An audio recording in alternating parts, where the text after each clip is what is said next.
We want you to hear this above anything that you ever hear, ever again from us or anyone else. This is what we want you to hear. The universe always hears what you mean, not what you're saying.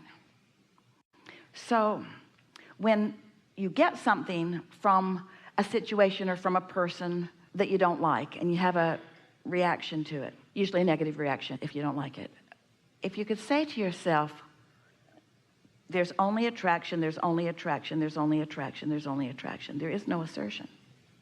So nobody else asserted that. Not God, not that person. Nobody has asserted anything. It's only attraction. I attracted this. Well, sometimes that's a really sucky thing to hear from yourself about yourself, because you don't want it, and why would you attract something that you don't want? But start there. It matters that you start there. There's only attraction, only attraction, only attraction, only attraction. There's no assertion. Only attraction, only attraction, only attraction. Esther had an experience with someone that she has a big reason to care about, where her steady words for a long period of time were as if they didn't exist at all. And Esther had to realize, oh my God, I've got a vibration going that is different from my words, and that's why I'm getting this. And the contradiction that was going on in Esther's mind is, no, that's not what I believe, because that's not what I say. Doesn't matter what you say. What you say is rarely in harmony with what you believe. The universe does not respond to what you say. The universe responds to your vibration, and your vibration is what's real, you see. Your vibration is your realness. And so don't ask the universe to respond to you differently than what you're offering vibrationally, which means you got to own it. You got to own it. And sometimes it's a little shocking when you say, well, I'm saying I love you, but I really resent you. I'm saying I'm proud of you, but I really think you could be doing so much better. I say I want to be with you forever, but really, I don't care if I ever see you again right now, because I am so mad at you.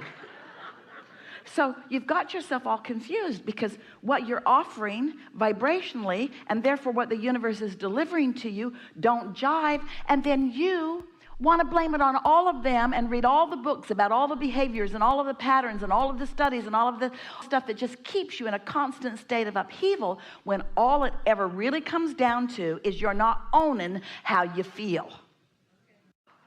Sometimes what you feel is the right thing. Sometimes that is an asshole. And so for you to try to make yourself the wrong one because you want to be spiritual, so you want to own how you feel. Now, here's where it gets clear. Your inner being does not feel that way about them. You do. You don't want to feel that way about them, but you do. You got some aligning to do with your inner being that doesn't have anything to do with them. The bottom line is you're a lover. And just because they're not lovable doesn't mean that you are not a lover. So you don't do this to control the behavior of others. You do it to come in alignment with who you are. You gotta love. You gotta love. You gotta love you. You gotta love the others. You got to trust. You got to trust you. You got to trust the universal forces. Is this a little bit helpful? Can you sort of get where we're going with this? Let's just recap, because again, we're over the segment. You are offering a vibration that often you don't want to own or admit, because it doesn't fit in with the patterns that you've decided are the appropriate behavior for whatever.